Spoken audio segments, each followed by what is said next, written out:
Hi hello friends, welcome back. இன்னைக்கு நம்ம அவல் பணியாரம் ரெசிபி எப்படி செய்யலாம் தான் பார்க்க போகிறோம். நல்ல ஒரு ஸ்வீட் ரெசிபி, ரொம்பவே சிம்பிளாக பண்ணிடலாம். அவ்வளோ பணியாரம் மாதிரி கொஞ்சம் டிஃப்ரெண்ட்டாக ரொம்பவே டேஸ்ட்டாக பண்ண போகிறோம். கண்டிப்பாக ஃபுல் வீடியோ பார்த்து ட்ரை பண்ணி பாருங்கள். ரொம்ப சிம்பிளாக செஞ்சிடலாம். ஃபஸ்ட்டு இந்த அவ்வல் பணியாரம் செய்கிறதுக்கு நான் அவ்வல் ஒரு பவுலில் நான் சேர்த்துக்கிட்டேன். ஒரு 150லேருந்து ஒரு 160 கிராம் வெயிட் இருக்கிற அளவுக்கு நான் அவ்வல் சேர்த்துருக்கேன். கப்பில் சொல்லணும்னா ஒரு கப்பு சேர்த்துருக்கேன். 250 ml தண்ணி பிடிக்கிறது தான் ஒரு கப்பு. அதில் ஒரு கப்பு நான் அவ்வல் நான் சேர்த்துக்கிட்டேன். வெள்ளை அவ்வல் தான் சேர்த்துருக்கேன். வெள்ளை அவ்வல் சேர்த்து அதை நம்ம ஒரு 15 நிமிஷம் தண்ணியில் ஊற வைக்க போகிறோம். ஒரு 1/2 லிட்டர் தண்ணியில் நம்ம ஊற வைக்க போகிறோம். அதனால் ஒரு 1/2 லிட்டர் தண்ணி அவ்வளோட சேர்த்து நல்லா அவ்வளோ தண்ணியோட மிக்ஸ் பண்ணி விட்டு ஒரு 15 நிமிஷம் அப்படியே விட்டுருங்க. அந்த 15 நிமிஷம் கேப்பில் நம்ம பணியாரத்துக்கு உள்ள ஸ்டஃபிங் என்னென்னாலும் வைக்கலாம். நட்ஸ் வைக்கலாம், அதே நேரத்தில் தேங்காய் வைக்கலாம். இந்த மாதிரி டிஃப்ரெண்ட்டாக நம்மளுக்கு என்ன பிடிச்சிருக்கோ அதை நம்ம வச்சுக்கலாம். நான் இன்னைக்கு செய்ய போகிற பணியாரத்தில் நான் ஸ்டஃபிங்காக உள்ள தேங்காய் வைக்கலாங்கிறதுக்காண்டி நான் ஒரு பேனில் நெய் ஒரு 2 டேபிள் ஸ்பூன் சேர்த்து நெய் லைட்டாக சூடாக ஆரம்பிச்சக்கப்புறமா ஒரு அரை மூடி தேங்காய் ரொம்ப சின்ன சின்ன துண்டுகளாக வெட்டி நான் சேர்த்துருக்கேன். தேங்காய் ஓரளவுக்கு ஹை ஃப்ளேமில் வச்சு நல்லா நெய்யோட வறுத்து எடுத்துக்கோங்க. ஒரு 2 நிமிஷத்துலேருந்து ஒரு 3 நிமிஷத்துலேயே தேங்காய் நல்லா வறுபட்டு ஓரளவுக்கு பொன்னிறத்தை தாண்டி லைட் ப்ரௌன் கலருக்கு மாறும். பொன்னிறத்துக்கு வதக்கதை விட ஓரளவுக்கு லைட் ப்ரௌன் கலருக்கு மாறிச்சுன்னா நல்ல வாசனையும் அதே நேரத்தில் நல்ல ஒரு டேஸ்ட்டுக்கும் தேங்காய் மாறும். அந்த அளவுக்கு வறுத்து ஸ்டவ்வை ஆஃப் பண்ணிட்டு அப்படி அந்த வறுத்த தேங்காய் ஒரு பவுலுக்கு மாற்றி வச்சுக்கோங்க. எக்ஸஸாக நெய் கண்டிப்பாக இருக்கும். அந்த நெய்யை அப்படியே அந்த தேங்காய் கூடயே சேர்த்துருங்க. நம்ம அதை நம்ம பணியாரத்துக்கு நம்ம யூஸ் பண்ணிக்கலாம். இப்போ தேங்காய் நம்ம வறுத்தாச்சு. அந்த 15 நிமிஷம் கேப்பில் நம்மளுக்கு இந்த நம்ம ஊற்றின தண்ணி எல்லாத்தையுமே அவ்வல் நல்லா குடிச்சு நம்மளுக்கு அவ்வல் கிட்டத்தட்ட வெந்த மாதிரி நல்லா சாஃப்டாக மாறிடும். தண்ணியில் ஊற வச்ச அவ்வளை அப்படி ஒரு மிக்சர் ஜாருக்கு மாற்றிக்கோங்க. ஃபுல்லாக அந்த ஒரு கப்பு அவ்வளையுமே மிக்சர் ஜாருக்கு மாற்றி ஒரேடியாக நீங்கள் அரைச்சி எடுக்காதீங்க. கொஞ்சம் கொஞ்சமாக சேர்த்து அரைச்சிடுங்க. அதாவது ஒரு கப்பு அவ்வளங்கிறது பாதி பாதியாக கொஞ்சம் கொஞ்சமாக தண்ணி சேர்த்து அரைச்சிடுங்க. நான் எதனால் சொல்லிக்கிட்டேன்னா, நீங்கள் ஒரேடியாக மிக்சர் ஜாரில் முழு அவ்வளையும் சேர்த்து தண்ணியை ஊற்றி நம்ம ஓரளவுக்கு மாவு கன்சிஸ்டன்சிக்கு கொண்டு வர போகிறோம். அப்படி கொண்டு வரணும்னு நினச்சிங்கன்னா அது ரொம்ப ரொம்ப கஷ்டம். ஏன்னா அவ்வல் நம்ம அரைக்க அது கிட்டத்தட்ட பசை மாதிரி கட்டியாக மாறும்.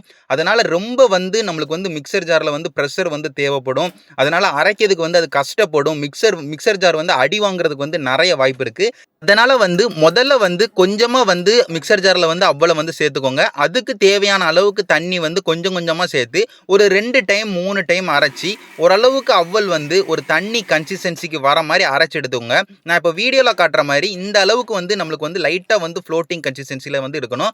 ஏன்னா இதுக்கப்புறமா சேர்த்து நம்ம மாவை கொஞ்சம் தண்ணியாக தான் தோசை மாவு கன்சிஸ்டன்சிக்கு நம்ம ரெடி பண்ண போகிறோம். அதனால் இந்த மாதிரி ஓரளவுக்கு ஓடுற மாதிரி நல்லா ஓரளவுக்கு ஃப்ளோட்டிங் கன்சிஸ்டன்சியில் முதல்ல அவ்வளோ கொஞ்சம் பாதியை நான் அரைச்சி எடுத்திருக்கேன். அதுக்கப்புறமா மீதி இருக்கிற பாதியை நான் மிக்சர் ஜாருக்கு மாற்றி அதையும் கொஞ்சம் கொஞ்சமாக தண்ணி சேர்த்து நான் ஓரளவுக்கு தண்ணி கன்சிஸ்டன்சிக்கு நான் அரைச்சி எடுத்துக்கிட்டேன். இதை எதுக்கு இவ்வளோ மெதுவாக இவ்வளோ தெளிவாக நான் சொல்கிறேன்னா, நீங்கள் ஒரு கப்பையுமே நான் சேர்த்து என்னோட மிக்சர் ஜார் பவராக இருக்கும் கொஞ்சம் அப்படின்னு சேர்த்து நீங்கள் அரைச்சிங்கன்னா மிக்சர் ஜார் ரொம்ப ப்ரெஷர் ஆகும். அது அரைக்க அரைக்க நான் சொன்ன மாதிரியே அது பசை மாதிரி மாறும். அதனால் ப்ரெஷர் ரொம்ப ஆகி மிக்சர் அடி வாங்கிறதுக்கு நிறைய வாய்ப்பு இருக்குது. எதனால் இவ்வளோ மெதுவாக சொல்லிக்கிட்டேன்னா, எனக்கு அடி வாங்கியிருக்கு. அதனால தான் நான் உங்களுக்கு அடி வாங்கிடக்கூடாதுங்கிறதுக்காண்டி தான் கொஞ்சம் கொஞ்சமாக அரைச்சி எடுத்துக்கோங்க நான் சொல்லிக்கிட்டேன். இப்போ நான் அவ்வளோ நல்லா ஓரளவுக்கு தண்ணியாக அரைச்சி எடுத்துக்கிட்டேன். அதுக்கப்புறமா நம்ம இந்த ரெசிபிக்கு தேவையான இனிப்பு நம்ம சேர்த்துக்கிட்டோம். நான் நாட்டு சக்கரை தான் இனிப்புக்கு பயன்படுத்திக்கிட்டேன். ஒரு கப்பு நாட்டு சக்கரை நான் சேர்த்துக்கிட்டேன். ஒரு கப்புங்கும் போது 250 ml தண்ணி பிடிக்கிற கப்பில் ஒரு கப்பு சேர்த்துருக்கேன். வெயிட்டில் சொல்லணும்னா ஒரு 160லேருந்து ஒரு 170 கிராம் நம்மளுக்கு நாட்டு சக்கரை வெயிட்டில் இருக்கும். அது கூடவே அரிசி மாவு நம்ம சேர்த்துக்கிட்டோம்.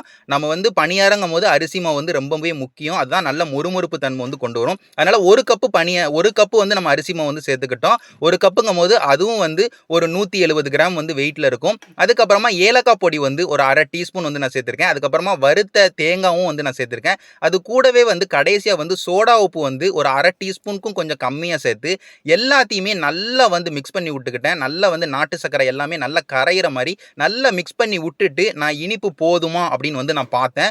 இனிப்பு போதுமான்னு பார்க்கும்போது எனக்கு கொஞ்சம் இனிப்பு கம்மியாக இருந்தனால கூட ஒரு 30 கிராம் நான் நாட்டு சக்கரை நான் சேர்த்துக்கிட்டேன். முதலே ஒரு 160 கிராம் நாட்டு சர்க்கரை சேர்த்துருக்கோம். அதுக்கப்புறம் வந்து ஒரு 30 கிராம் வந்து சேர்த்துருக்கோம். மொத்தமாக வந்து 190 கிராம் கிட்ட நாட்டு சர்க்கரை வந்து சேர்த்துருக்கோம்.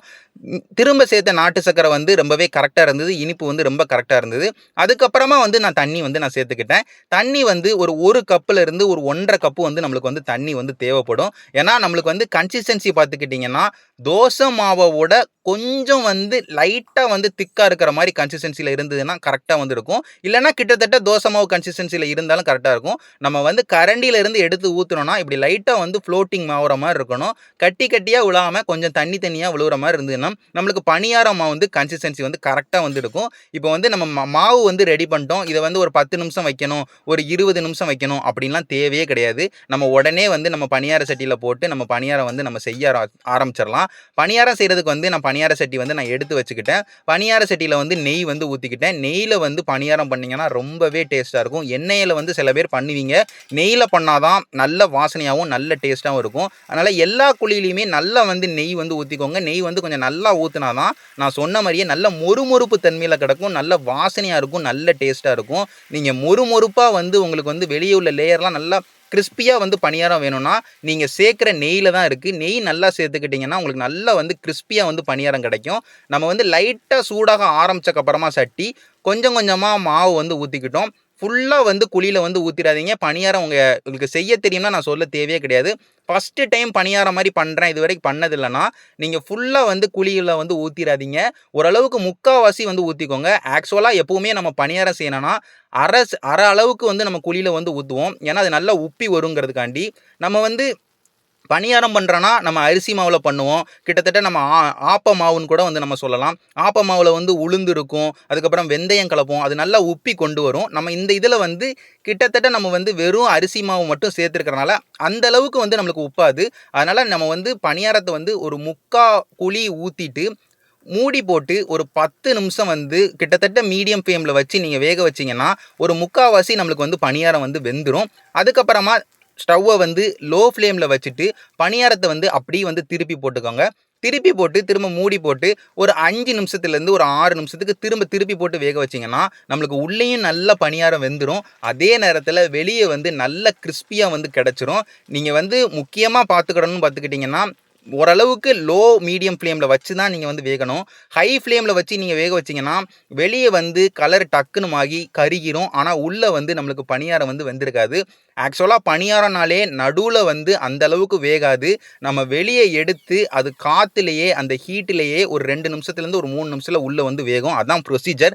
நம்ம வந்து இப்போ நான் பணியாரம் செய்கிறதுக்கு வந்து நான் சொல்லிக்கிட்டேன். முதல்ல ஊற்றிட்டு ஒரு 10 நிமிஷம் நீங்கள் வந்து மூடி போட்டு வேக வைங்க. அதுக்கப்புறம் ஓப்பன் பண்ணிவிட்டு திருப்பி போட்டு ஒரு 5 நிமிஷம் ஒரு 6 நிமிஷம் திரும்பி மூடி போட்டு வேக வச்சிங்கன்னா உங்களுக்கு ரொம்பவே கிறிஸ்பியாக ரொம்பவே சூப்பராக வந்து பணியாரம் வந்து கிடச்சிரும். நீங்கள் சில பேர் நினைக்கலாம் பணியாரம் உப்பி வரலன்னு. நம்ம வந்து வெறும் அரிசி மாவு சேர்த்துருக்கறனால நம்மளுக்கு அந்த அளவுக்கு உப்பாது. நம்மளுக்கு வந்து அரிசி மாவு சேர்த்தனால லைட்டாக மட்டும் உப்பி, ஆனால் கிறிஸ்பியாக கண்டிப்பாக இருக்கும். ஒரே ஒரு டைம் வந்து இந்த அவ்வல் பணியாரத்தை வந்து வீட்டில் வந்து செஞ்சு பாருங்கள்.